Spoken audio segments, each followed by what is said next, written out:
Olá, pessoal, bem-vindos a mais um Pode Cuidar, nosso podcast tão querido que vem falando sobre inclusão cada semana, trazendo uma pessoa mais maravilhosa ainda para falar sobre questões de autismo, de inclusão, de tudo que tem a ver com esse tema. E hoje eu tô aqui com uma pessoa, assim, uma profissional espetacular. Ela é muito maravilhosa. É a Júlia. Tudo bem, Olá, Júlia? tudo Muito certo? obrigada por ter aceitado o meu convite de estar aqui nessa agenda sua tão apertada, que a gente sabe que é super apertada. Muito obrigada mesmo, é um prazer enorme estar aqui com você para falar sobre esse tema que eu amo, que é, bom, a comunicação, né? Mas a comunicação alternativa, principalmente, que é o que você domina e muito. Então, eu vou pedir para você se apresentar, tá bom? E aí a gente começa a bater o nosso papo aqui. Vamos lá. Eu que agradeço a oportunidade, muito feliz de estar aqui, podendo divulgar essa mensagem, né, sobre comunicação alternativa ou não, sobre Sim, todas as formas. E com você, que também é uma querida, então tô pronta para esse papo. legal. Bom, eu conheci a comunicação alternativa há muito tempo atrás, né? Já tenho aí quase 21 anos de bagagem dentro da fonoaudiologia, mineirinha também, então me Uhum. formei em Belo Horizonte. E poucos anos depois que eu me formei, eu passei no concurso da Rede Sara de Hospitais de Ah, Reabilitação. legal, eu não sabia dessa. E aí fui locada para trabalhar com crianças com paralisia cerebral. Legal. Então, fui para Salvador e junto com aquela equipe que faz um trabalho de reabilitação, né, maravilhoso, Sim. eu ficava responsável pelas questões também de comunicação alternativa, já que muitas crianças tinham ali inabilidades motoras, mas uma competência cognitiva maravilhosa e comunicativa que poucas pessoas conseguiam acessar. Uhum. E ali eu comecei a me encantar por esse universo.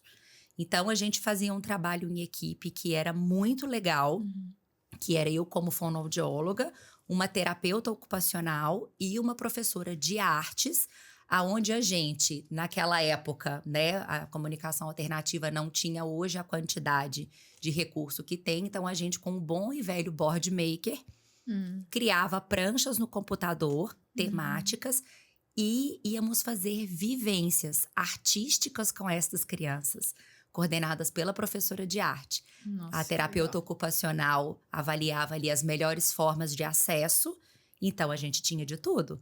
Crianças que se comunicavam com os pés, tocando símbolos, crianças que faziam movimentos de cabeça e acessavam teclas únicas, ali com vocalizadores. E ali eu falei, gente, isso é um universo. E nasceu uma paixão. Uhum. Então, depois de tudo isso, né, fiquei no Saara ali por uns bons 5 anos. Eu me distanciei da fonoaudiologia, fui morar fora do país, fui viver uma outra aventura comunicativa própria, que foi chegar na China Mentira! e ficar por lá por quase 3 anos, Menina, eu não sabia disso. sentindo na pele o que é não Não ser sabia. compreendida. Que legal. Usar múltiplas formas de comunicação e não ser compreendida. Né? Então, começa o choque na hora que você chega no aeroporto, as placas. Porque embora tenha ali o escrito em inglês, aqueles pictogramas ali, né? Aqueles que você olha para aquilo e fala, Senhor, É chinês, né? é Literalmente. chinês, é chinês. Que coisa. E uma coisa interessante, que eu até tenho essa recordação lá no consultório comigo, é que a empresa que fez toda a nossa relocação para lá, ela deu pra gente um livro de figuras, Tá. de imagens, assim. Então, tinha a parte ali das comidas, dos remédios, dos lugares, Nossa, que legal. que é uma comunicação alternativa. Sim. Então, eu brincava que o chinês já era difícil. Um chinês falando inglês era mais difícil ainda. Então, o cérebro fritava. Sim. E eu tive situações de ter que lançar mão de desenho e tudo. Enfim, final de 2015 eu chego em Taubaté, que não é a minha cidade, né? Caio meio que de paraquedas em Taubaté por causa do meu marido. Naquela, Rebeca, vou ser fono, acho que eu não vou ser fono, acho que eu não quero mais ser fono, vou viver uma outra coisa da minha vida. E começam a cair no meu colo pessoas que encontram e falam, eu tenho um filho, esse filho não come, esse meu filho é muito seletivo, meu filho tal. Eu falei, acho que tem um nicho. Tá. E fui estudar toda essa parte de seletividade alimentar, as dificuldades, né? Naquela época, a Patrícia Junqueira estava começando a trazer o tema. Nossa. Então, já, assim, né? Já se vão aí uns bons anos. Sim. E nesta de começar a atender crianças por conta de dificuldades alimentares, vieram as crianças com autismo. Sim. Porque quando você olhava para aquilo, você fala, não pode ser só a boca. Que coisa. Não pode ser só a boca. E aí, a necessidade de vir para começar a estudar, né, as questões do autismo. E, invariavelmente, eu cheguei na comunicação alternativa de novo. Gente, e que legal, né? Você começar lá com a paralisia cerebral há muitos anos atrás e usar um sistema absolutamente diferente do que é hoje, né? Porque, sinceramente, nessa época lá no Sara não existia um tablet, né? Não existia. Tinha nada disso. Não existia. Mas tinham coisas ali de... Essa ideia já de criar pranchas no papel ali e tal. E no computador, você criava no computador e trazia pro papel, era isso? O Board Maker, naquela época, ele tinha um custo muito alto. Tá. E graças a Deus, o Sara, né, disponibilizava pra gente, a empresa disponibilizava pra gente o acesso ao recurso. E o Dynamic lá, que eram as pranchas interativas que falavam, faziam muito sucesso. Então, as crianças, sua maior parte cadeirantes, conseguiam fazer o acesso por varredura e o clique com a tecla única na cadeira e o próprio sistema falava. Nossa, que legal. Né? Então, isso eu tô falando de coisas de 11 anos atrás. Sim. Ali. Mas era ali prancha impressa no papel, temáticas. Então, por exemplo, a unidade de lá, de Salvador, ela tem uma ligação que cai dentro do Salvador Shopping. Então, a gente tinha essa facilidade de pegar as crianças, passar pela passarela e chegar no shopping. A gente fazia muitas vivências no shopping. Que legal. E aí, a gente fazia, por exemplo, a prancha do McDonald's, a prancha de tal. E colocava as crianças para fazerem os pedidos. Nossa, que bacana. Mediando isso. Falou, ele quer fazer um pedido e você agora vai atender, prestar atenção na comunicação dele. E era inevitável, porque o que acontecia? O atendente olhava pra gente. E a gente falava, não, presta atenção que ele vai te contar. E aí, quando a criança mostrava da maneira que ela conseguia, a gente só reforçava, né? Falava, então, ele pediu uma batata, ele pediu tal coisa. E as crianças na cadeira era uma movimentação de felicidade, assim, comovente. Sim. Porque estou sendo ouvido. Aquela coisa, né, de estar acostumados. Eram crianças na média ali de 8, 9 anos, 7, 8, 9. Acostumados a terem sempre... Geralmente, né, a mãe, um familiar falando por eles, Sim. escolhendo por eles, e eles tendo a autonomia ali, muitas vezes pela primeira vez, de se serem ouvidos em um contexto de vida real. Nossa, né? Que experiência, hein? Rebeca, até pra praia, a gente levava essas crianças. Que legal. Pra comprar picolé, sabe? Até pra praia, Sim. a gente conseguia fazer esse tipo de Que vivência. legal. Então, isso me enriqueceu muito, essa vivência e esse olhar. Né? Não só o olhar para a questão da comunicação, mas esse olhar, assim, que outra maneira essa pessoa consegue se expressar? O que esse olho está tentando me dizer quando ele vira naquela direção e fica fixado? E esse corpo que aumentou essa movimentação, o que será que ele está tentando me transmitir? Sim. Porque muitas vezes isso pode ser uma alegria imensa que não cabe e muitas vezes pode ser um desconforto enorme. Certo. E é a única forma que ele tem. Então, se a gente não consegue fazer essa leitura do contexto com a manifestação, Sim. né? Com o nosso olhar diferencial de Era isso que eu ia presumir falar. a competência A e falar, ele está sensibilidade. tentando me dizer algo, né? Sim.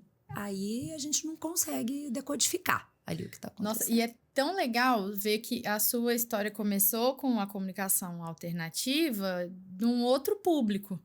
Porque hoje a gente sabe que muitas fonos estão procurando a comunicação alternativa por causa exatamente dessa demanda que você falou, do autismo, quando você chegou ali em Taubaté e tal. Mas você teve uma experiência que talvez muitas não tiveram, É que foi ver assim, gente, de fato, essa é a única maneira que a pessoa vai conseguir se comunicar. Às vezes ela não consegue fazer nem nada gestual também, né? Porque tem uma questão física ali. Muitas que às vezes no vezes. autismo a gente não tem isso.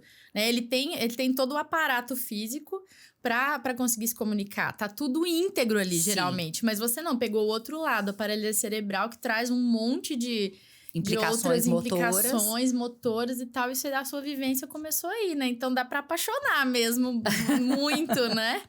Então, e aí, hoje, por exemplo, né, que eu atendo ainda paralisia cerebral menos, legal. mas eu atendo a grande maioria de crianças com autismo. Uhum. É muito diferente esse posicionamento quando você vai apresentar. Então, agora eu tô acompanhando a inserção escolar de uma criança com paralisia cerebral. E a professora que tá com ela é uma criança que eu já acompanhei por causa do TEA, por causa do autismo. E eu falei pra ela, assim, a gente vai pensar de uma maneira totalmente diferente. Por quê? Porque esta criança de agora, ela tem muita intenção. Ela quer muito te contar. Exatamente. E o corpo dela não está conseguindo. Ali, na outra criança, não, faltava nele isso. Faltava o desejo. Então, o recurso estava ali pra gente viabilizar muito mais ali um apoio visual no primeiro momento para ganhar a atenção e a motivação dele, para ele se aproximar e para dali a gente começar a construir as nossas pontes. Que legal. Que vão fazer ele querer se comunicar conosco. Sim. Né? E o raciocínio é totalmente diferente. Embora você esteja usando muitas vezes ali o mesmo né, iPad, o mesmo sistema e tal, mas são raciocínios totalmente diferentes, inclusive de escolha de palavras. Sim. Que tem que conter em um em outro e situações que você vai aplicar, a maneira que você vai apresentar, totalmente diferentes. Que legal, gente. Eu acho que eu não tinha pensado, não tinha parado para pensar nisso, porque a nossa demanda clínica tá tão voltada para o autismo. Verdade. Que a gente esquece dessa outra parte. E é interessante que lá na clínica tem crianças que... A gente tem também crianças com paralisia cerebral. Principalmente pela formação da minha sócia. Porque ela tem a formação do Bobat. Sim. Então, a gente atende... muitos médicos encaminham lá para a clínica por causa dessa formação dela, do Bobat. Só que, assim, a demanda caiu muito por causa disso, assim. Onde estão as crianças com paralisia cerebral, Já me fiz essa pergunta muitas vezes. E aí, a gente recebe e tal. E aí, tem uma especificamente lá que tá treinando essa parte comunicativa. A fono dela tá indicando a parte daquele comunicador que você grava, né? Eu nem sei, nem tenho competência pra falar muito sobre isso, porque eu não tive contato. Sim. Você grava um gravador de voz e ele tem um botão de acionar. Sim. Então você grava e aí a criança aciona ou não o que a terapeuta gravou, né? E aí eu olhei aquilo e falei, gente do céu, cadê as outras crianças também fazendo isso, né? Porque também não são todas as crianças com paralisia cerebral que têm acesso a esse tipo de treino comunicativo, né? Com certeza. Então, é um outro mundo mesmo, mas que precisava também desse olhar da comunicação, né? Urgentíssimo, assim, porque é o que eu tô falando, né? Normalmente são crianças que por uma limitação motora física, essa boca não obedece e tá tudo ali dentro só esperando uma oportunidade de, sabe, de extrapolar, de sair. Então, eles engatam muito, muito rápido, eles entendem o funcionamento e, diferentemente das crianças com TEA, a gente consegue ver respostas um pouco mais aceleradas. Não que seja um processo simples, mas porque a intenção tá ali, o desejo tá ali, né? E eu costumo falar muito, muito isso, assim. Se não há o desejo de comunicar, a comunicação não acontece. Sim. Comunicação não é algo que a gente impõe, não é algo que a gente treina, no sentido, né? Eu tento desconstruir demais essa ideia, assim, com as famílias que me procuram. Eu falo assim, não acho que ele vai vir aqui para treinar a comunicação. A comunicação tá acontecendo o tempo todo. O tempo todo ele tá comunicando. Sim. Eu tô aqui para conseguir olhar com um olhar diferente para coisas que talvez ninguém mais esteja conseguindo. E a gente vai começar a otimizar isso para ele aqui. Eu vou dando as dicas e a gente vai implementando.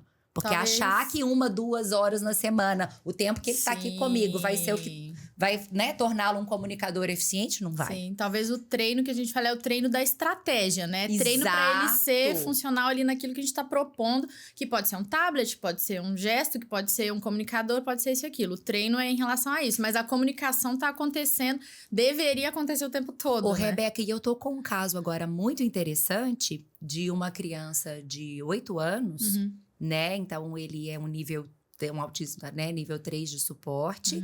E ele não vocaliza. Não vocaliza.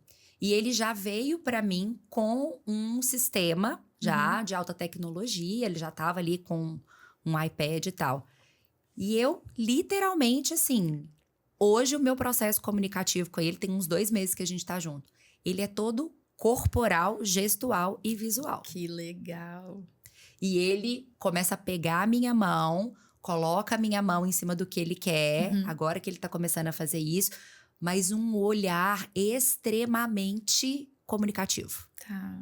Então é meio... Tá E eu desconstruindo um pouco pra construir de novo o que tá fazendo sentido pra ele. Exatamente. Tá. E por que eu tô te contando isso? Porque também a gente vincula a ideia de que a comunicação alternativa é só uma prancha ou um comunicador.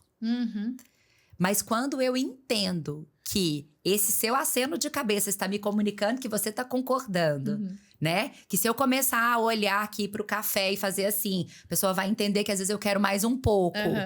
Isso é uma outra forma de comunicação que não a fala. Legal. E eu estou ampliando o que eu entendo sobre comunicação. Olha a minha mão aqui, ó, apoiando o que eu tô falando. Então, é pra gente desconstruir isso, sabe? Que a criança que faz uso de algum outro sistema de comunicação, alternativa e aumentativa, ela precisa ter um objeto, um recurso, uma prancha, um vocalizador.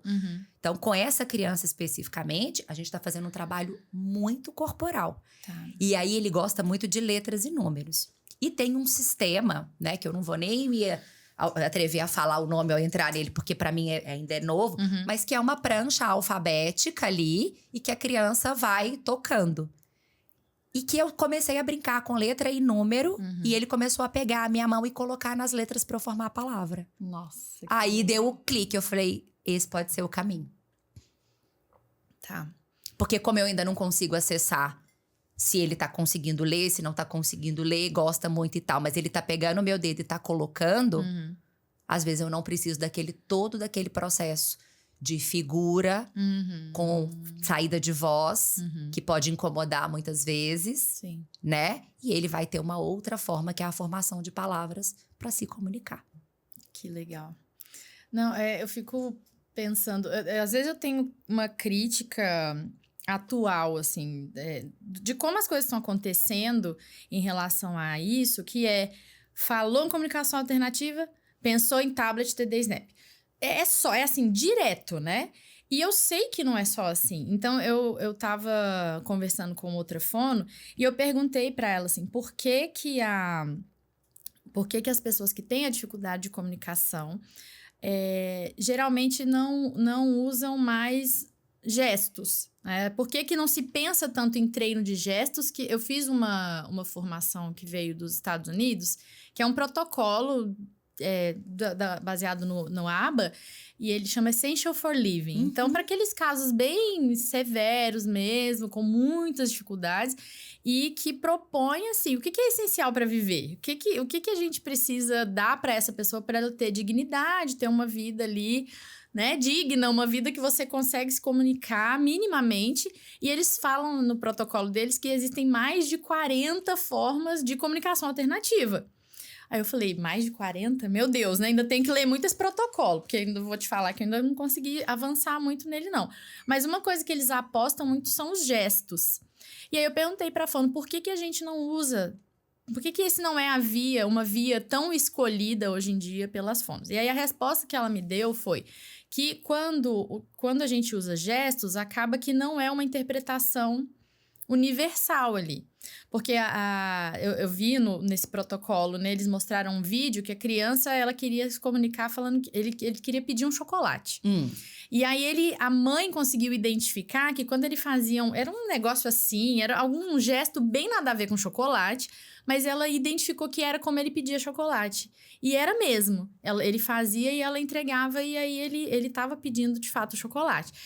E aí ela falou, imagina assim, ele tá num lugar que ele não consegue se comunicar, né? Ele começa a fazer e ninguém vai conseguir interpretar que aquilo é um chocolate. Então, o gesto, geralmente, tem que ser uma coisa mais universal. E se você usa o tablet, se você apertar chocolate, ele vai comunicar chocolate, todo mundo vai entender. Eu super entendi.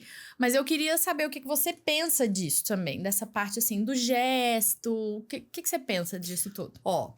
Quando a gente vai pensar ali na questão do desenvolvimento, né, inicial da linguagem ali, o que vem primeiro? O gesto. Vem um apontar, né? vem um Sim. vem um tchau, Sim. vem várias coisas, né? O que a gente precisa ali depois disso ali é ter atenção para esses gestos que a gente chama que são os idiosincráticos. Tá. Gestos que a criança faz e que a gente atribui um significado porque não são universais. Sim. Se você consegue manter uma boa comunicação. Vamos pensar isso em terapia, tá? Então, essa criança é seu paciente e aí, dentro da entrevista, é essencial que você pergunte isso. Então, você já começa entendendo aí quais são os gestos que essa criança usa. Tá. Mas eu acho, porque a gente também, né? Eu acho que quando ele faz isso, ele pede chocolate. Eu acho que quando ele faz isso, ele quer sair. Eu acho que quando ele faz isso aqui, é porque ele tá, tipo, falando... aconteceu alguma coisa. E você consegue comunicar. E todo mundo consegue validar. Você vai inserindo ali. Então, faz parte do desenvolvimento típico o uso gestual. Sim. Né? Sim. O que a gente precisa é conseguir ampliar esse repertório, né? Para um momento que você vê que essa criança ela tem tanto repertório que talvez ela tenha uma limitação aqui de expansão do vocabulário que você vai precisar crescer por um outro recurso. Tá. Né? E aí a gente entra até numa outra discussão depois, que é de sistema robusto de comunicação ou não. O quanto que isso suporta e que você viabiliza que a pessoa expresse coisas que estão na cabeça dela que não passam pela sua imaginação. Nossa. Né? Sim. Porque a gente também se limita a colocar palavras que a gente julga importante ali. E você tem os seus filhos, eu tenho o meu, a gente convive com crianças que não têm dificuldades para falar. E quantas vezes a gente é surpreendido por coisas e fala, gente, mas onde que eu vi isso? De onde você tirou isso, E né? a gente insiste em colocar ali em algumas pranchas aquelas mesmas palavras. É verdade.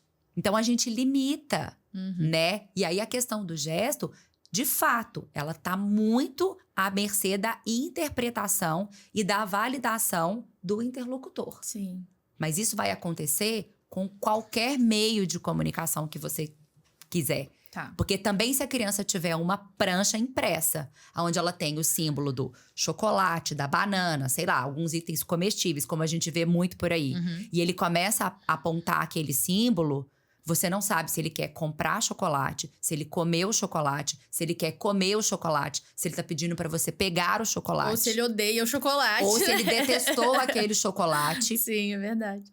Né? Sim. Se ele viu um chocolate em algum lugar ali, ele tá pedindo pra você ir lá pegar.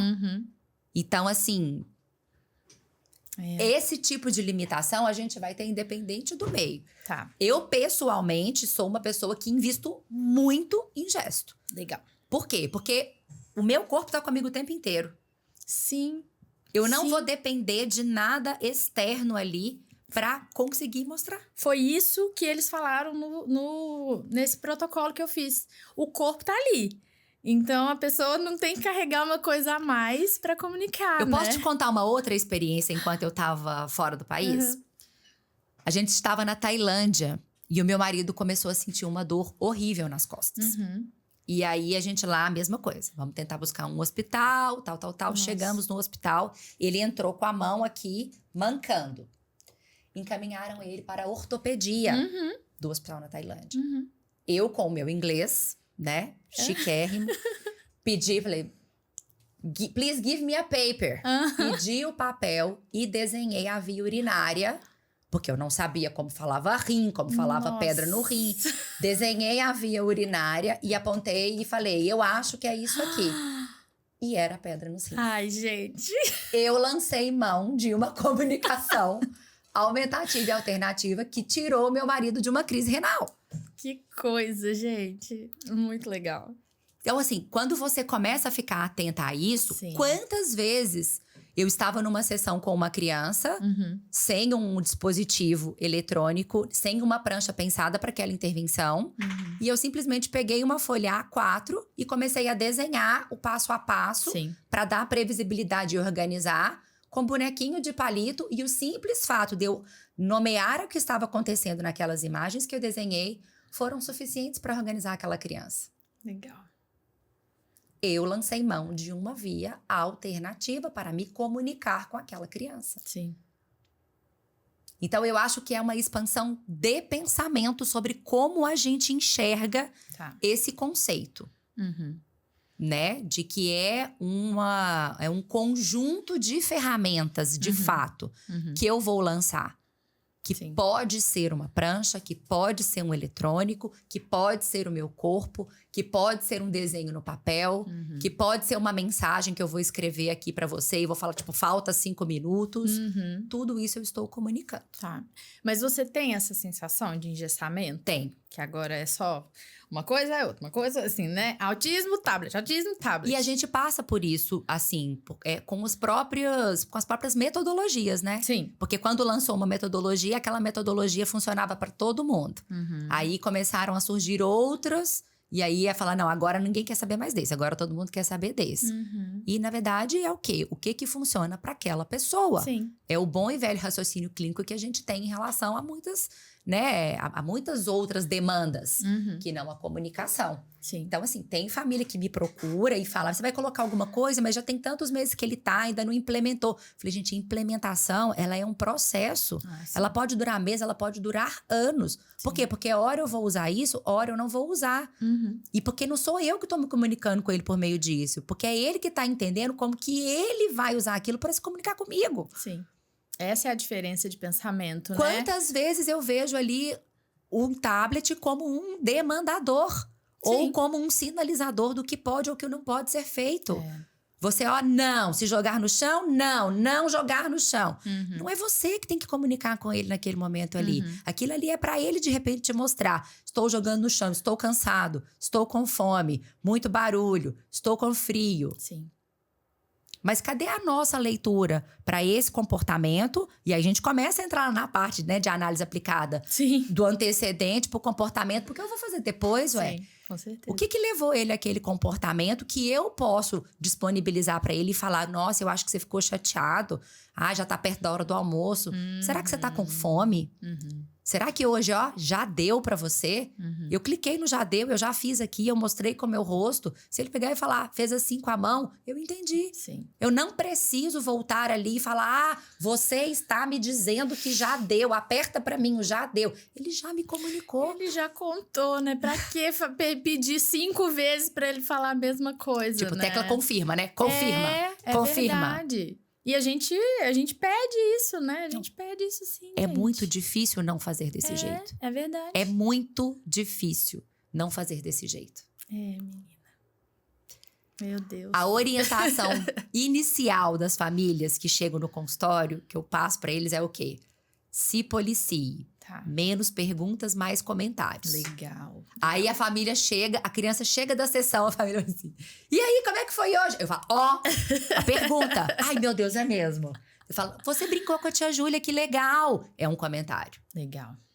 Aí eu falo, a gente brincou de carro e brincou de... Aí a mãe já vai tentar adivinhar, né? Eu não tô julgando as mães, gente, pelo amor de Deus, não é isso. Mas é que assim, é um hábito. A gente ficar fazendo um monte de pergunta que para uma criança que já tem uma dificuldade em querer chegar para dividir, a criança só fica mais sem paciência. Com certeza. E assim, na ansiedade mesmo da gente, na nossa ansiedade, né, das famílias e tal, de tipo... eu já tinha uma muito engraçada da família, porque a criança começou a falar algumas coisas, e aí era tudo assim, fala caneca, agora fala copo, agora fala microfone, fala isso aqui. E aí eu orientando, porque eu entendia que ele começou a verbalizar algumas palavras e a família tava tão empolgada, e tão feliz e tão ansiosa pra expandir aquele repertório que era o tempo inteiro. Fala azul, fala roxo, fala isso aqui. Aí eu, gente, vamos dar uma diminuída nessa demanda, assim, de ficar... A criança tá começando a falar. E ela tá começando a entender que falar, que comunicar com o outro é prazeroso. Aí você fica o tempo inteiro, faz. E aí eu falei, gente, não, muda um pouquinho, né? Então, é legal porque... tendo contato com as equipes, né, com as fonos e tal, que orientam isso também, que vão trazendo essas orientações para nós, a gente muda completamente o jeito de comunicar com as crianças, inclusive com as típicas. Então, eu me vi conseguindo comunicar muito mais com as crianças típicas também, por causa dessa aprendizagem que vocês foram me passando. Fonos maravilhosos, que eu sou apaixonada com fonos. Porque você fala assim, gente, a minha comunicação ficou muito mais efetiva com crianças. E aí muito que legal. A gente fala muito de todo o processo de implementação, que talvez a maior barreira não seja, de fato, e não é a criança. Que tem uma dificuldade comunicativa de fato. Sim. Mas construir esta consciência em todos os parceiros de comunicação que lidam com ela. Sim, é verdade. Porque a gente precisa transformar. E aí, 2023, final de 2023, eu fiz a formação do modelo CERTS, do Dr. Barry Prison, que é legal? É maravilhosa. Ai, que legal. Que foi transformador pra mim também, legal. Porque é como, de novo, assim, é como se alguém tivesse pegado tudo que eu acreditava e fazia e tivesse descrito no modelo. Nossa, E o que ele preconiza ali? Comunicação social, regulação emocional e suporte transacional. Então, o CERTS em inglês, cada letrinha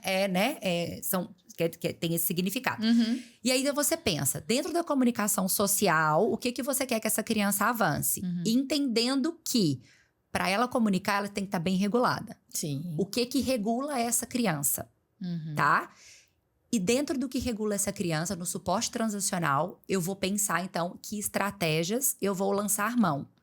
No ambiente que ela vive principalmente, na minha conduta interacional com ela. É espetáculo, gente. Não, e coincidentemente, eu tava falando sobre esse modelo essa semana. Alguém me perguntou assim, a Raícha veio me perguntar...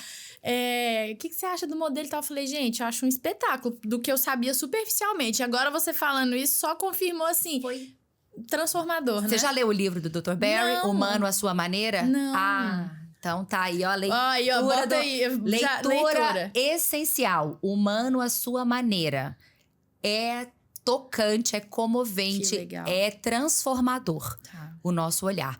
Então, o que eu mais gostei do modelo é que ele joga a responsabilidade pra gente. Tá. Ele tira a responsabilidade do indivíduo com autismo e joga a responsabilidade para quem convive e fala. Então, como que você pode se ajustar para encaixar no modelo de funcionamento dele, para evitar que ele se desregule. E aí isso brota muitas respostas na parte de comunicação social. Gente, é um espetáculo. Porque quando a gente pensa em aprendizagem, inclusão, aprendizagem, é exatamente isso, né? Se a criança não está aprendendo, o erro não está na criança, está na forma como você está ensinando. O que ela vai aprender... a gente vai ver pelo caminho. Mas assim, se você tá do mesmo jeito ali, massacrando, né? Martelando. Não tem como ter resposta diferente com a mesma abordagem, né? abordagem. Loucura é tentar resultados diferentes fazendo a mesma coisa. Exato. Né? Então, isso tem me chamado a mudar sempre a minha prática clínica, pensando exatamente isso. Tá, eu tô tentando a mesma coisa, então eu vou ter que mudar totalmente o meu olhar, a minha forma de agir com a criança, com as famílias também, né? Eu como profissional, o que eu tô fazendo do mesmo jeito sempre que não tá tendo resultado, então eu tenho que mudar e não ficar esperando que todas as famílias ajam da mesma maneira, todas as crianças respondam do mesmo jeito, pra gente ter resultado, né? Então, se o terapeuta não olha pra sua prática e não tem essa reflexão, essa reflexão, acho que diária mesmo, né? Não anda, né? E fica ali martelando. E como terapeuta, um processo que é muito difícil pra nós, né, Rebeca? Assim, que é o querer dar conta de tudo. É. Porque às vezes a gente se espreme muito para caber, mas quando a gente entende que nem toda proposta funciona para todo mundo e Sim. que nem isso também acho que dá uma...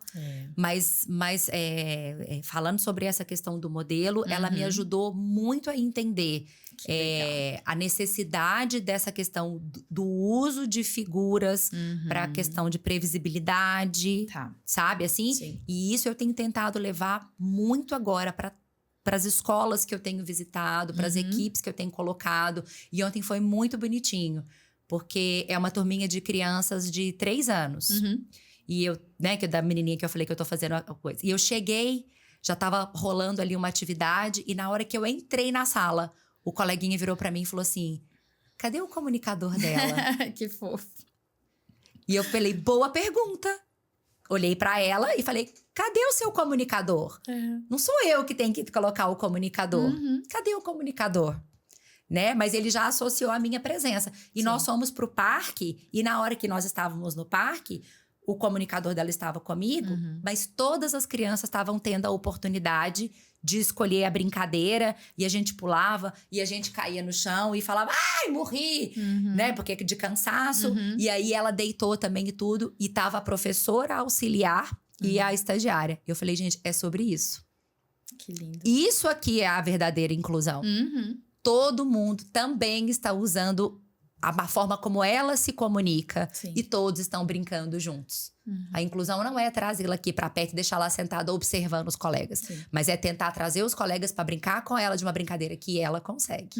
Para fazer uma coisa que ela consegue. Para se comunicar da maneira que ela comunica.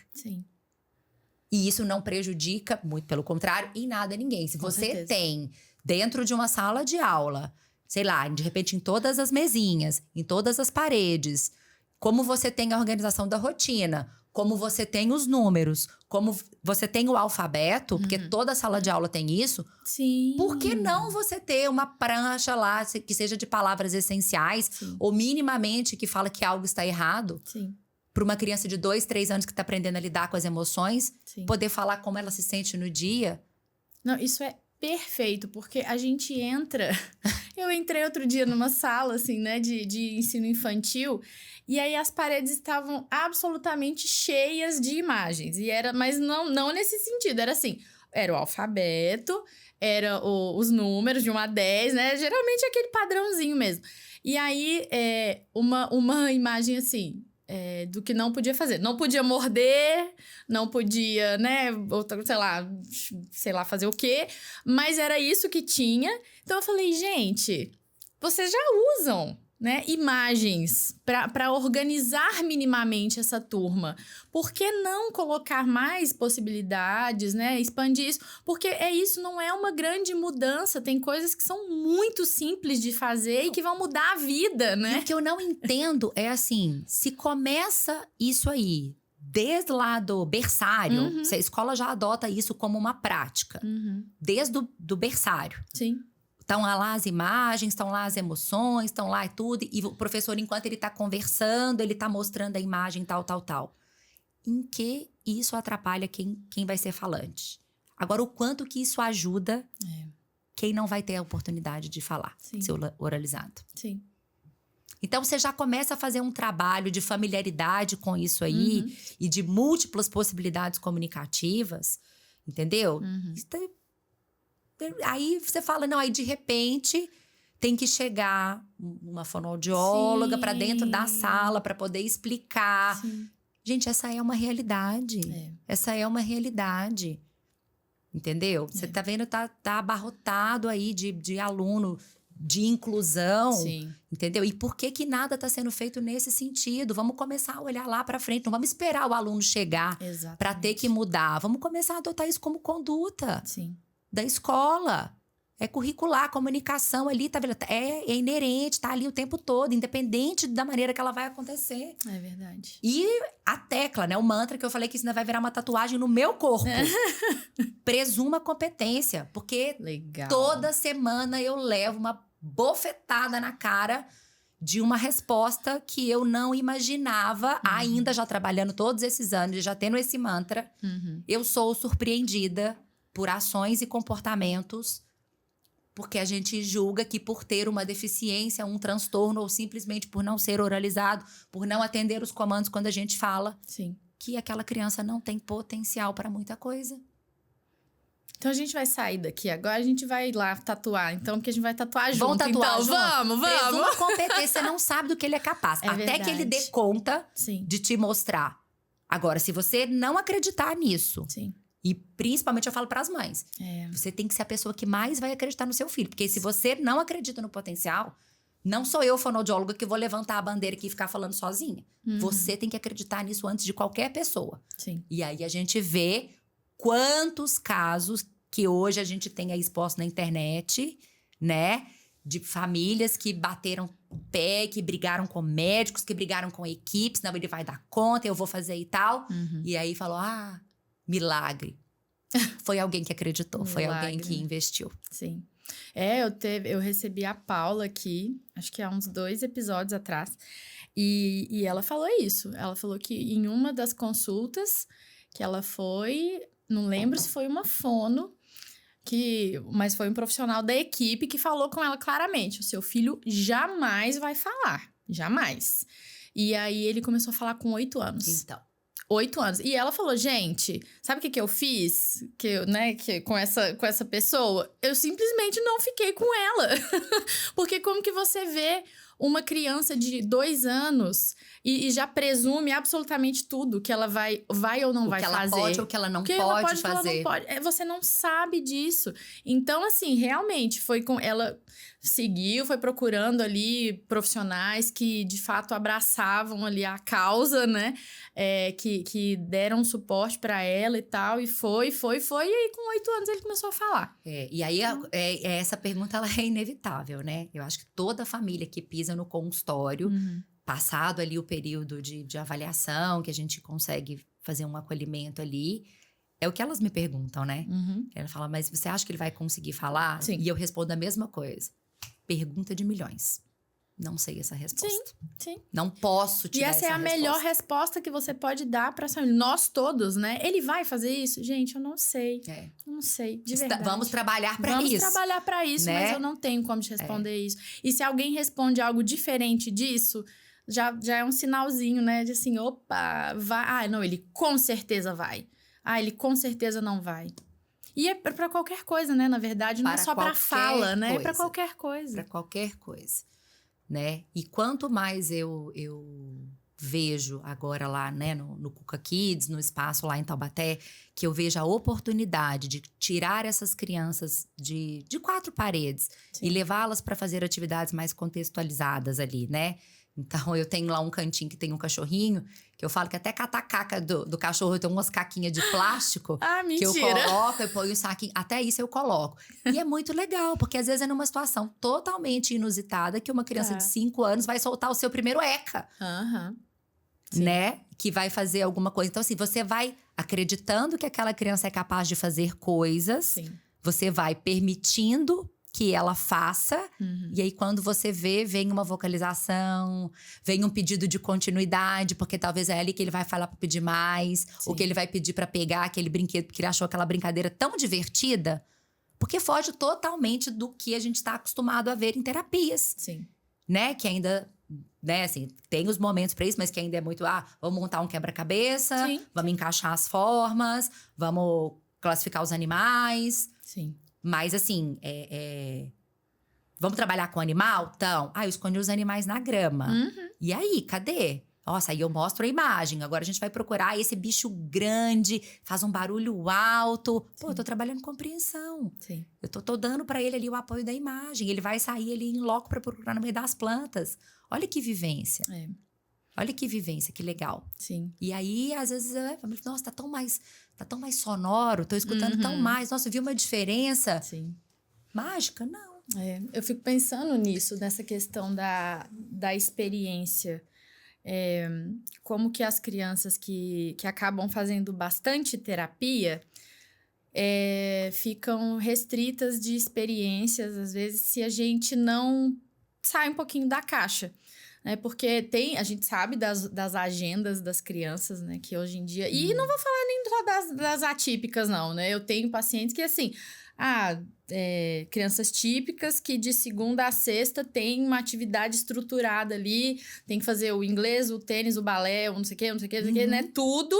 E, de fato, as experiências mais livres e mais lúdicas estão ficando muito desvalorizadas mesmo. E aí, quando a gente olha para o mundo atípico, elas ficam desvalorizadas também por causa das terapias, né? Eles entendem que... Todo mundo acaba entendendo que esse momento de exploração mais livre mesmo, mais tranquilo, não está servindo de muita coisa, que tem que ser mediado, né? Então, e aí que vem também uma outra questão aqui do ponto de vista, né? Assim, porque eu acredito muito, e é o que eu converso com as minhas famílias também, que a recompensa externa, ela funciona, mas ela funciona por um período. Porque daqui a pouco aquilo ali deixa de ser o reforçador para aquela criança. Quando você consegue propor uma atividade que a própria atividade é reforçadora por si só... Sim, com certeza. Então, esse é o desafio. Você conseguir adaptar uma atividade, pensar numa atividade, observar aquela criança por tempo suficiente para entender o que é naturalmente reforçador para ela, para conseguir propor dentro do seu objetivo terapêutico, para mantê-lo engajado, é muito desafiador. Só que daí você consegue estabelecer a troca. Por quê? Porque o simples fato dele estar ali com você brincando já foi o reforço. Já é tudo que ele precisava. Não precisou sentar para fazer para ganhar, né? Então, esse menino de 8 anos que eu tava te contando, que a gente tá trabalhando muito no corporal, é assim. Eu parei para observar que ele gosta de esconder debaixo da poltrona. E aí, a gente começou a criar uma situação de cabana, que eu entro e tal, e que eu fico ali, daí que eu saio, que eu faço uns barulhos engraçados. Esse tempo que, na verdade, eu tô me aproximando, talvez porque ele esteja se regulando, porque para ele é muito difícil o ambiente novo... se tornou uma atividade prazerosa. Então, já foi um momento de regulação e prazeroso, é bem legal. Quando eu saio dali, ele para e ele olha pra mim com aquele olhinho pidão e um sorriso. Que eu valido. Você quer que eu entre de novo, né? E aí eu entro, e aí eu coloco, às vezes, alguma expressão no comunicador pra colocar. Aí isso tá tão legal, eu vou entrar. Aí eu faço aquelas... Ai, tá difícil e tal... E aí pronto, aí quando você vê ele ficou, e a mãe fala, nossa, ele ficou todo esse tempo?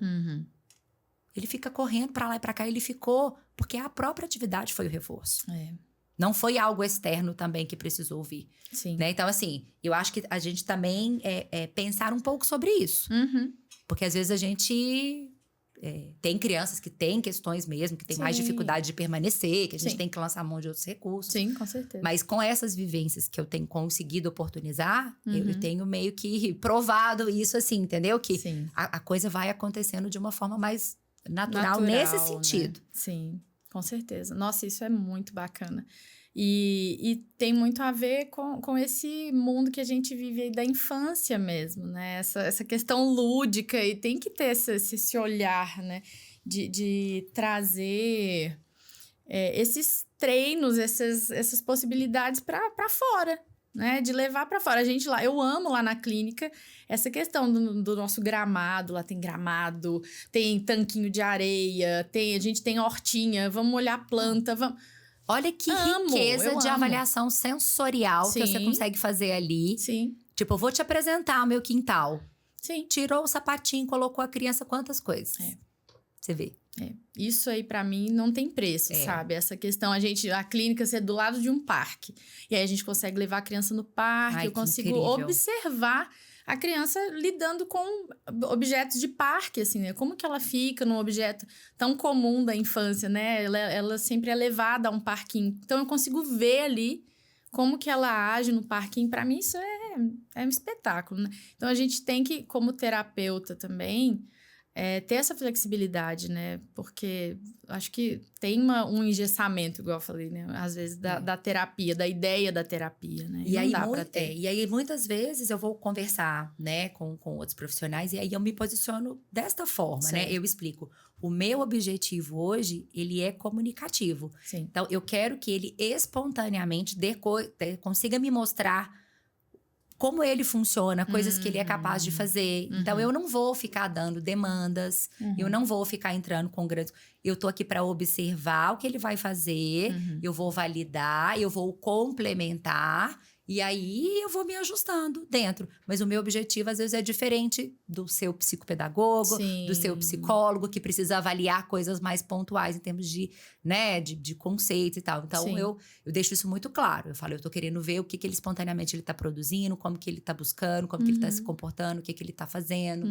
E, graças a Deus, muitos resultados legais, né? Com certeza. Muitos resultados Mas legais. é legal pensar assim que sem essa parte que você tá falando, sem isso do que ele é espontaneamente capaz de fazer e tal, muito disso que os outros profissionais precisam avaliar e tal, não aparece se isso não tiver muito bem estabelecido, né? Então, é um trabalho de base mesmo. Deveria ser visto como uma comunicação geral, né? Essas possibilidades comunicativas têm que ser vistas como o primeiro trabalho ali, um trabalho de base para a gente conseguir alcançar outras coisas. Com certeza. Né? Todas essas possibilidades e tal. Então, nossa, como é importante isso, gente. Acho que tinha que ter uma máquina de clone para clonar muitas Júlias. A gente tá precisando de uma Júlia aqui em São José. Eu não tenho uma Júlia aqui em São José. Não, eu tô à disposição para vir aqui, orientar a sua equipe, participar. Tá precisando mesmo, eu tô viu? à disposição. Que é tão legal. E eu comecei a plantar a sementinha no pessoal da pedagogia. Legal. Porque a equipe da pedagogia, né, me convidou para uma banca das meninas recém-formadas, e eu fui trazendo muitas provocações, e eu falei, eu acho que isso para pedagogia, trabalhar na educação infantil, que foi o que a gente discutiu. Falei, eu acho que isso é uma grade tão essencial na pedagogia quanto na fonoaudiologia. Com certeza. Então, assim, por que ninguém fala sobre comunicação especificamente? Sim. Dentro dessa grade? E por que essa pauta, por exemplo, de comunicação, de regulação, de funcionamento sensorial, isso não tá na grade? Sim. E se você for pensar pega a educação infantil, a BNCC, a base ali, tá previsto isso, né? Só que parece que o negócio não liga ali muito, né? Então, tem sim a parte das experiências sensoriais, corporais, tem a parte da comunicação, das habilidades sociais ali. Tá tudo previsto para ser trabalhado em educação infantil. Tem que trabalhar, né? Pois é, e aí a gente precisa ficar ali, famoso cutucando, né? Para ver se algo acontece de uma maneira diferente, né? E eu queria aproveitar que a gente está falando aqui sobre com essa miscelânea da comunicação, né?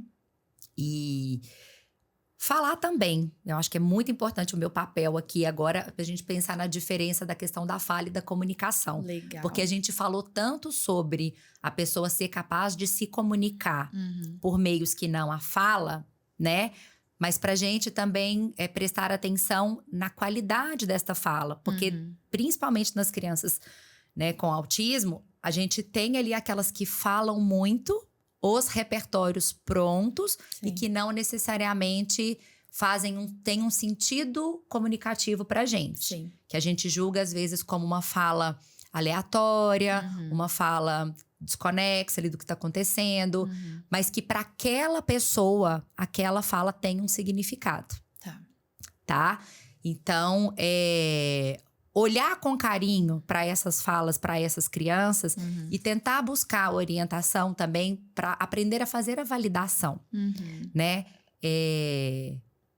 Quantos casos eu já atendi, tem uma que já está comigo há um tempo, que ela praticamente ela repete as perguntas que ela escuta.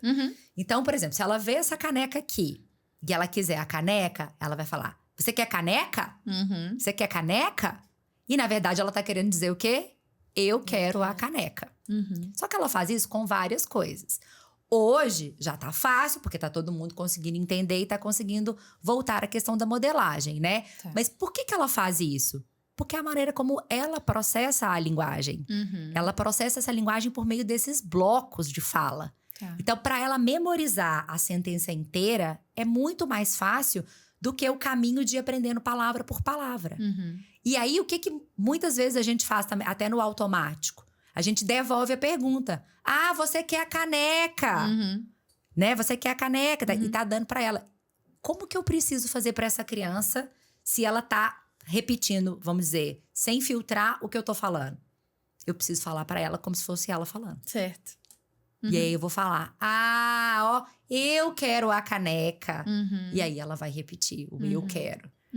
Porque a gente começa a entrar num ciclo. A gente pergunta, a criança aprende a falar perguntando. Sim. A gente sabe que às vezes lidar com a questão de pronome é muito difícil para eles. Como é difícil, né? Parar de falar na terceira pessoa, né?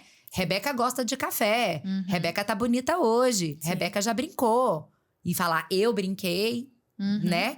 Então, se eu não começo a apresentar esse modelo para ser processado, como se eu estivesse falando por ele, para ele aprender a falar do jeito certo, eu entro nesse ciclo de perguntas. Sim. Que não quebra. Que isso é muito interessante, porque eu tenho esses pacientes. Tenho certeza que com sim. certeza, né? Assim, você quer... Nossa, gente, é impressionante. Eles param na porta do armário e fica... Você né? quer isso? O que será que tem lá dentro? Tinha um que falava pra mim, o que será que tem lá dentro? Porque era uma fala minha. Sim. Nessa época eu não entendia ainda o que era. Eu entendia que ele tava me pedindo, mas eu não entendia por que ele repetia a minha frase.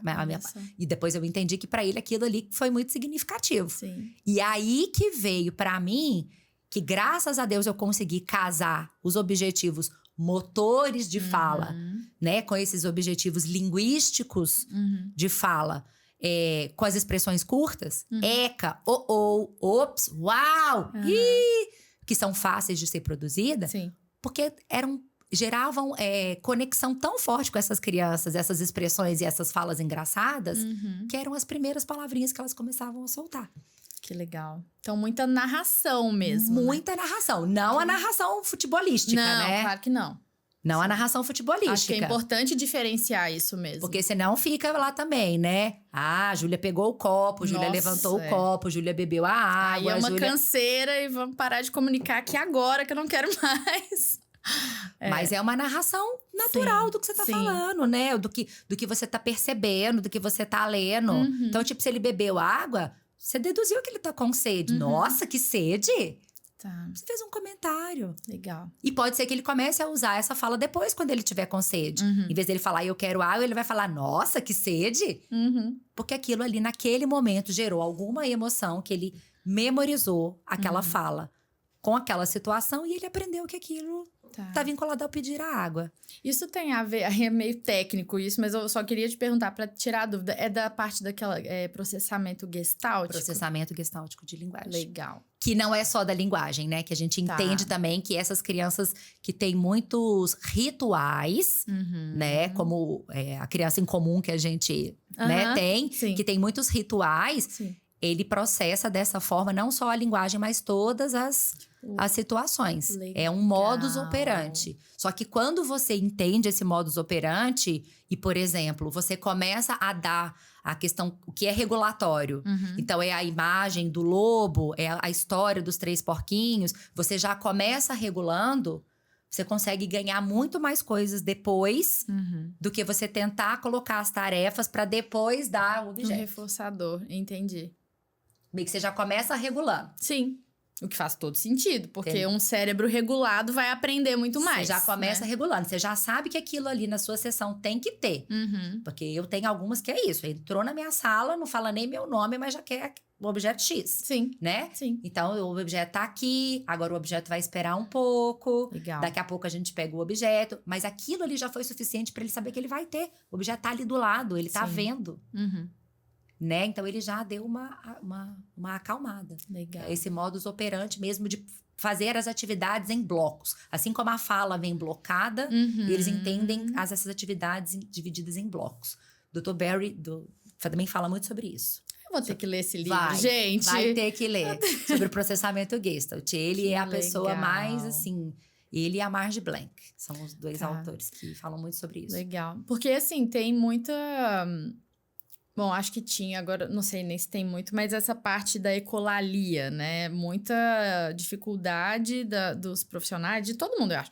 Não vou falar só profissionais, não, mas de lidar com aquilo ali, né? Como se fosse uma coisa negativa que você tem que fazer até um treino para acabar com aquilo. E aí, a partir disso, você consegue olhar de uma outra maneira. É porque acaba sendo cansativo muitas vezes, né? Então, assim, às vezes a criança, ela quer a validação nesse sentido. Às vezes ela tá falando assim, por exemplo, a caneca tá na mesa? A caneca tá na mesa, enquanto você não falar pra ela que a caneca tá na mesa, ela vai ficar repetindo aquilo. E ela só quer a validação do que é. Esse trabalho investigativo, ele é extremamente trabalhoso. Extremamente trabalhoso, né? Eu tava com um caso muito desafiador de uma criança que ele chegava no consultório, ele abria um trecho específico de um filme onde o rapaz tropeçava e levantava muito bravo. E ele ficava só me perguntando, o cara tá feliz? E eu falava, não, ele tá bravo. Eu não consegui entender o que ele queria dizer com aquilo. Sim. Mas pra mim era muito claro que ele tava tentando me falar alguma coisa sobre o sentimento dele. E a gente trabalhou. Expressão, ele super colaborativo, de tirar a foto dele com expressões faciais diferentes, de falar sobre o que deixa triste e tal, de eu falar sobre mim, da gente pesquisar outros personagens, outros filmes, outras emoções, dentro do mesmo filme, o mesmo personagem, com outras emoções. Sabe, assim? Pra você tentar, o que será que tá por trás dessa fala? Como que isso bateu nele pra ele tentar? Será que ele tá tentando me contar que ele ficou bravo com alguma coisa? A cabeça ferve, né? Com certeza. Cabeça ferve. Mas na hora que você consegue minimamente colocar algumas associações, também é super gratificante. Nossa. Você vê a criança ficando, né? Sim. E teve um filme também que eu assisti, que a criança usava um comunicador, e aí, para usar um pedido de desculpa, ele voltava num trecho de um desenho do Bob Esponja, aonde o Bob Esponja pedia desculpa pro Patrick. Então, todas as vezes que ele achava que ele tinha feito alguma coisa errada, ele colocava aquele trecho específico do desenho, aonde o Bob Esponja falava do desculpa. Agora, até a pessoa conseguir ligar o Lé com o Cré, pois é. Né, ele só gosta de assistir o desenho do Bob Esponja. Aí a casa vira só Bob Esponja, tudo vira... Todo mundo só dá Bob Esponja pra criança. O hiperfoco da criança é o Bob Esponja. A gente Gente, como a gente tem que abrir a cabeça, né? Muito, muito, muito, muito, muito. E o que eu falo? Todo comportamento comunica. Toda ação comunica. Sim.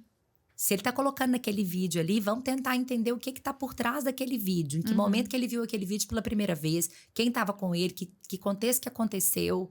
Vamos tentar passar um pente fino, porque pra ele tem significado. Eu, Júlia, acredito nisso. Sim, não é aleatório. Sim. Não é aleatório. Que quando ele chega naquele ambiente, ele fica querendo ver só aquilo ou falar só sobre aquilo.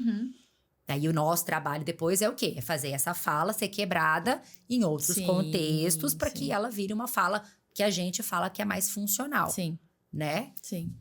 Mas gente, comunicação é um mundo à parte, né? Assim, você pode estudar o resto da vida comunicação e ter esse olhar sensível mesmo para os atos comunicativos. Acho que era isso que você estava começando a dizer, né?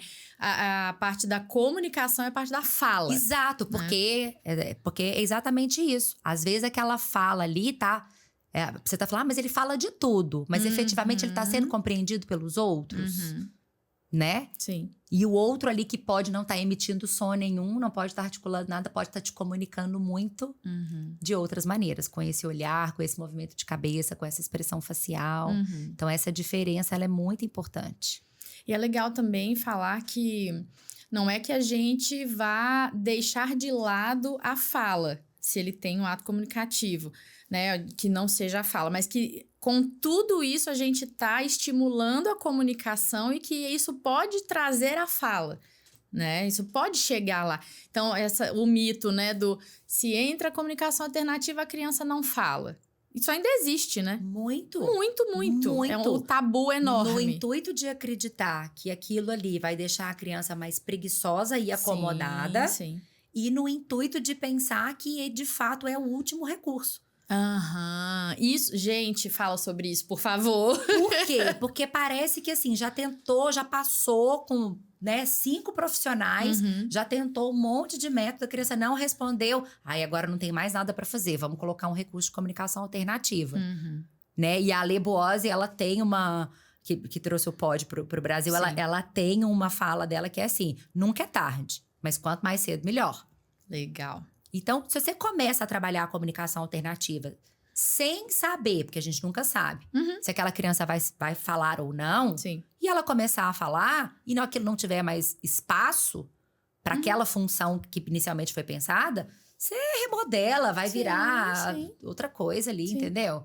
Você não peça, você vende, você faz outras coisas. Mas assim, lança a mão. Por que não começar já oferecendo opções ali para aquela criança e aguardar ver o que vai acontecer? E não o que geralmente a gente vê acontecer, né?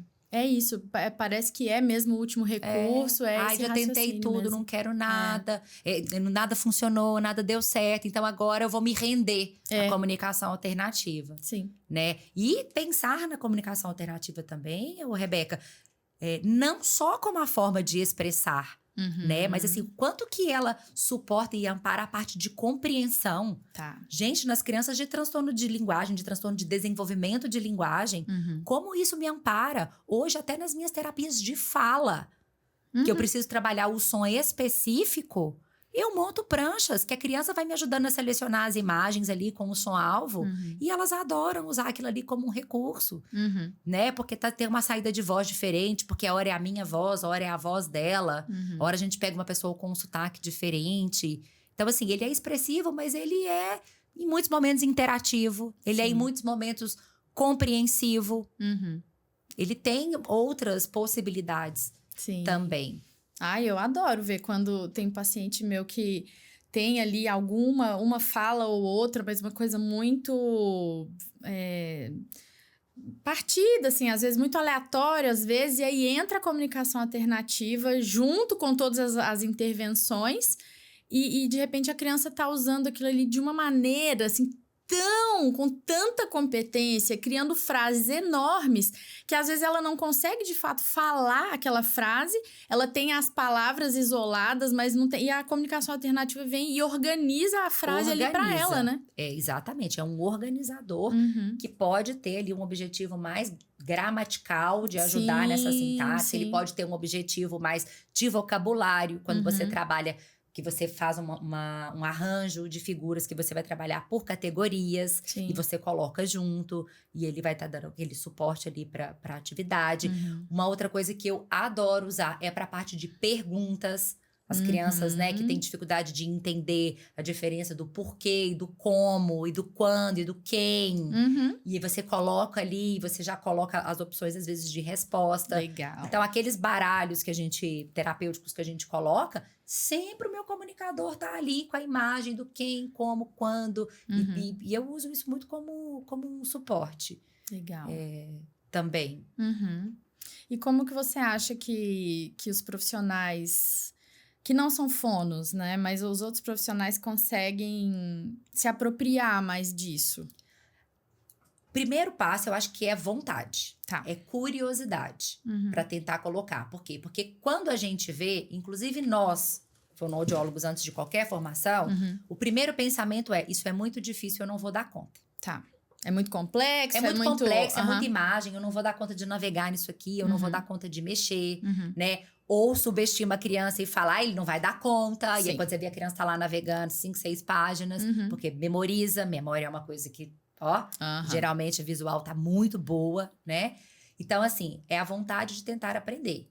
E buscar mesmo a orientação do profissional para tentar colocar. Porque o nosso objetivo maior não é dar mais uma demanda, né, Rebeca? Nem para ninguém da equipe, nem para o professor. Eu não tô ali para te dar uma coisa a mais para você ter que fazer com aquele aluno ou com aquele paciente.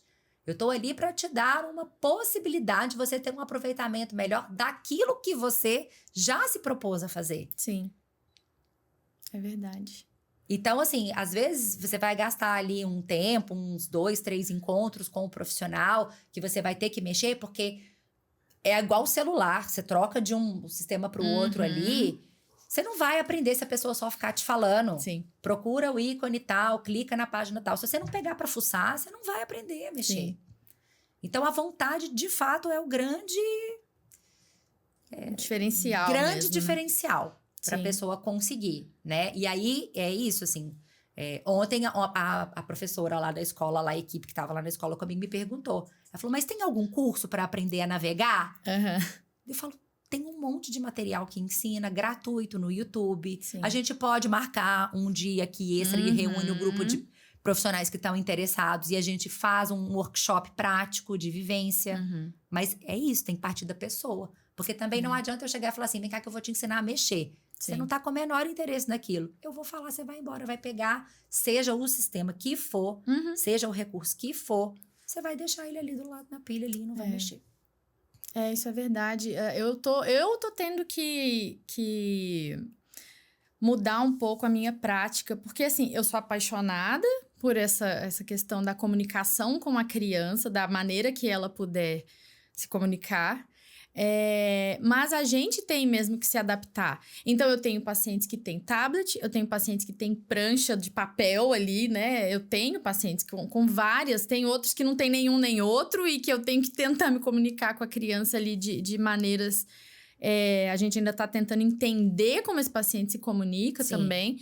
E assim, eu vou te falar que é desafiador. É desafiador. Às vezes você tá com o tablet, você não tem muito... Não é o meu trabalho especificamente, né? Ali de mexer com o tablet. E aí eu tenho que ajudar a criança a subir na rede de lycra e tá com o comunicador e tá com a prancha e tal. E inserir aquilo ali. Então, é um desafio mesmo. Mas se a partir do momento que a profissional, a fono, me dá aquilo e fala, olha, tenta inserir isso na sua sessão com ele, nos momentos que você conseguir e tal, não só para ficar demandando, né, o que você quer, o que você quer, o que você quer.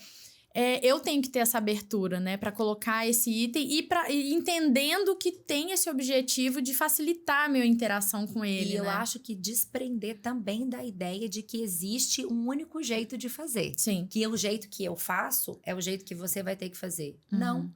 Porque a sua comunicação com esse paciente é diferente da minha. Legal. O contexto que você comunica com ele é diferente. Você não fala com a sua equipe da mesma maneira que você fala lá com os seus familiares. Sim. A gente se adapta aos parceiros e aos contextos. E isso precisa permanecer quando você está usando o sistema. Tá. Entende? Então, assim, esse caminho da navegação, ele tem que fazer sentido para você. Eu tenho que te apresentar qual que é a disposição, mas se no começo para você for fácil usar só o que tá na tela inicial sem caminhar por eles, faça caber dentro daquilo que tá ali. Legal, legal. Porque a gente às vezes demora para começar a fazer, porque se prende na ideia de que tem um jeito certo e de que a gente não tá fazendo certo. E aí por medo de fazer errado, a gente simplesmente não faz. Isso eu vejo muito. E se a gente for pensar na comunicação se desenvolvendo numa criança típica, leva anos. Exato. E a gente meio que já põe uma barreira ali logo no início, né? Chegou a criança lá, chega a mãe com a criança, me entrega a prancha e fala, a fono mandou pra você usar e tal. Eu já olho e falo, meu Deus, como é que eu vou fazer isso? Como é que eu vou segurar a criança subindo no balanço e eu com a prancha e tal? Gente, calma. Você vai ter que usar isso todos os dias da sua sessão, todos os anos, né? E talvez não vai ser na hora que a criança tá subindo, porque na hora que ela tá subindo, você tá dando suporte, mas na hora que acabou a atividade, que vocês estão cansados, que vocês estão suados, que você naturalmente já comentaria com ele, nossa, foi muito legal, a gente se divertiu, né? Tô até suada, vou beber uma água. O que tiver ali que for acessível para você. E aí que entra, de fato, a questão da personalização. Legal. Porque você ter uma foto da Rebeca que guia para expressões que a Rebeca usa, não são expressões que a Júlia Fono criou porque ela acha que a Rebeca vai usar. Não, são expressões que a Rebeca usa. O sistema fica personalizado quando você entende isso.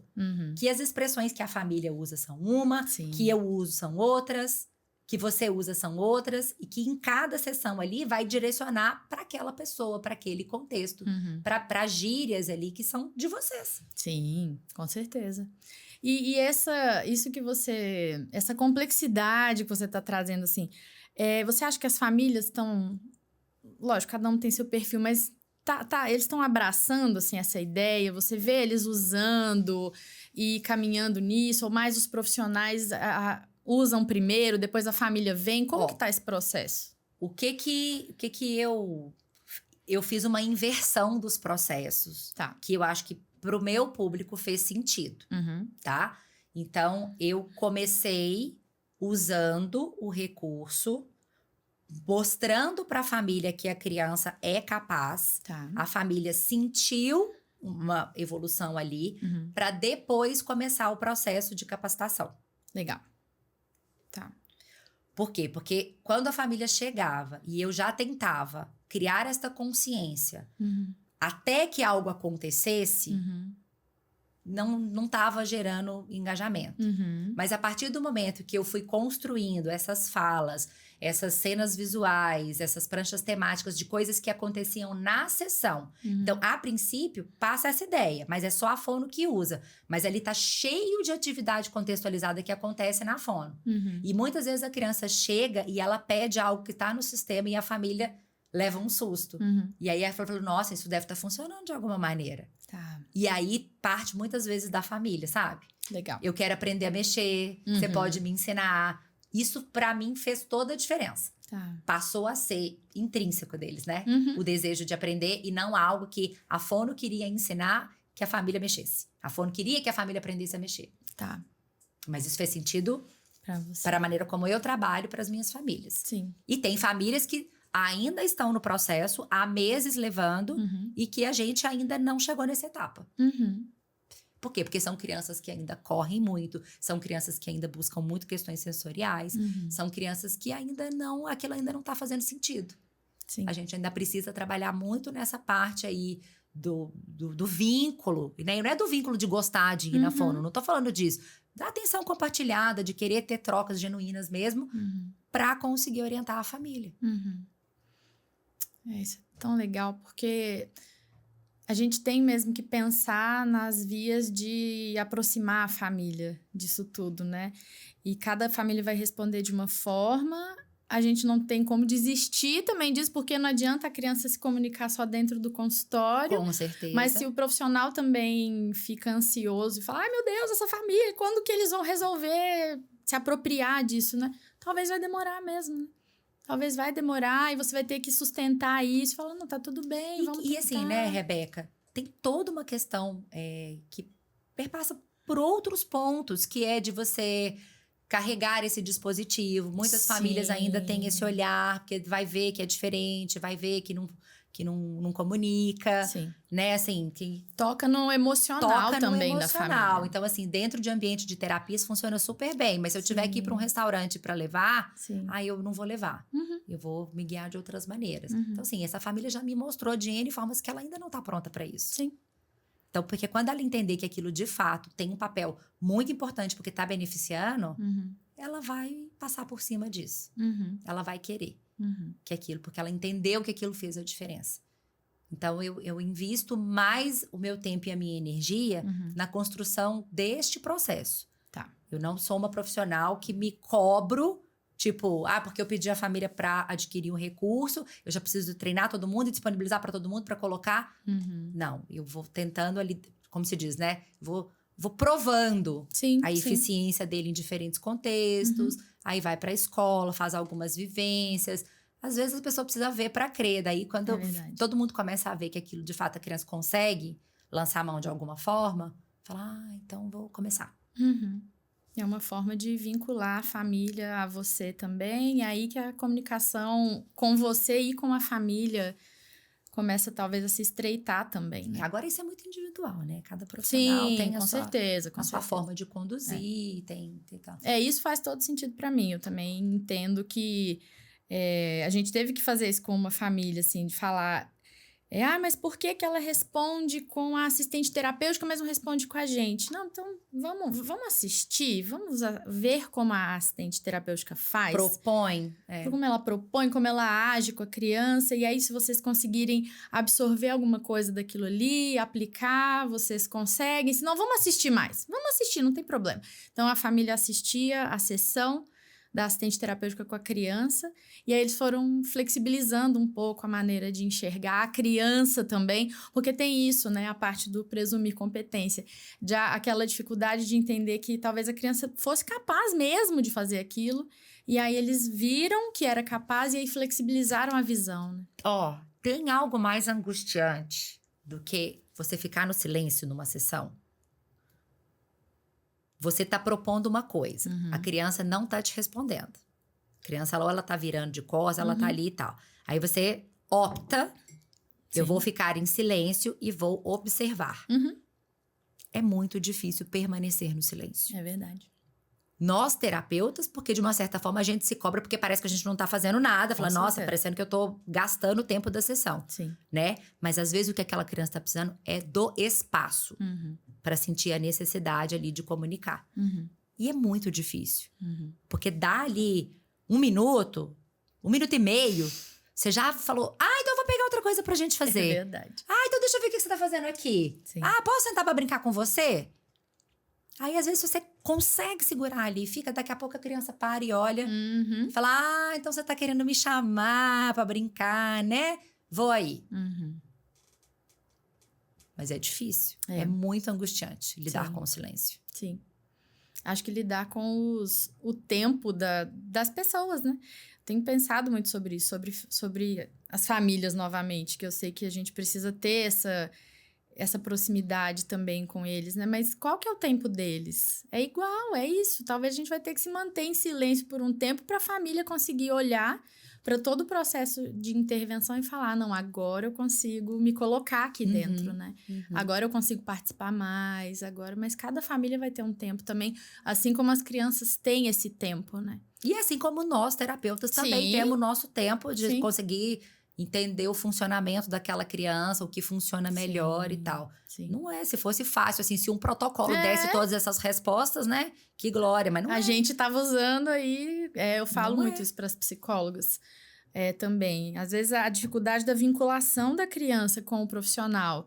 E aí falar, gente, calma, às vezes a gente vai ter que ficar vinculando por 6 meses. Eu brinco um ano. Eu tenho uma menininha que já tá comigo há bastante tempo e que foi 1 ano girando tampa. Sim. Juro, sim, 1 ano sim. que ela só gostava de girar as coisas e eu pegava um monte de brinquedo e nada. Quando eu parei, falei, peraí, vamos recalcular a rota. E no recalcular a rota, eu comecei a observar, ela girava e eu começava a pegar coisas diferentes e foi girando. E eu comecei a inserir os sons engraçados e tal. Pronto. Sim.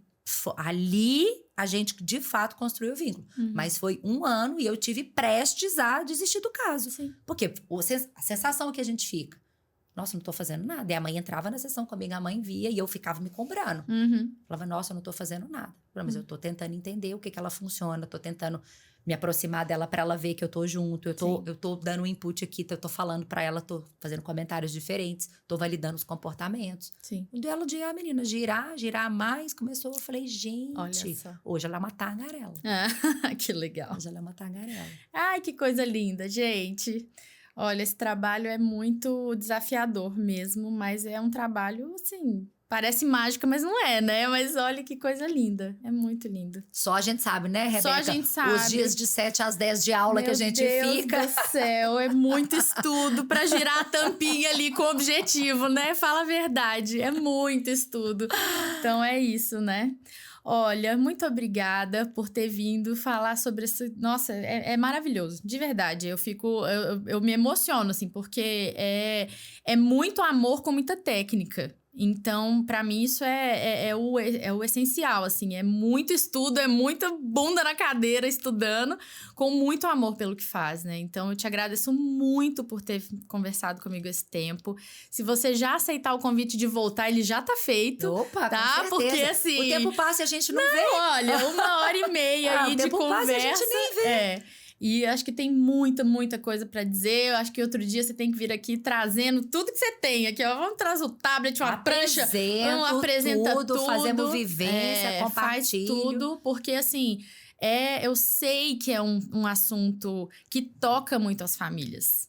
Toca muito. Tanto num lado bom, né? Num lado positivo, assim, de nossa, que legal, eu tô muito disposto. Tanto num lado mais emotivo mesmo, né? De falar, gente, não, ainda não é isso. Então, acho que o quanto a gente consegue trazer informação de qualidade e eles entenderem que é um universo mesmo, isso pra mim é o que vale, né? As famílias conseguirem abraçar mais essa causa. Olhem para as possibilidades, né? Não encarem isso como uma barreira, um rótulo, algo que a gente está testando uma desistência do processo, né? De forma alguma. É por acreditar muito no processo que nós estamos propondo e querendo investir em múltiplas possibilidades precocemente. Acho que Legal. esse é um... E nós vamos ter que ir lá fazer a nossa tatuagem, então, né? Vamos lá? Presuma competência. Presuma competência. Rebeca, obrigada, Obrigada. viu? Foi muito gostoso. Foi uma delícia mesmo. Gente, é isso. Ó, por hoje a gente termina aqui. É muito conteúdo, muita bagagem aí para ir digerindo. E vai ter mais, tá? Então acompanhem, fiquem por aqui que vai ter muita coisa boa ainda. Até mais.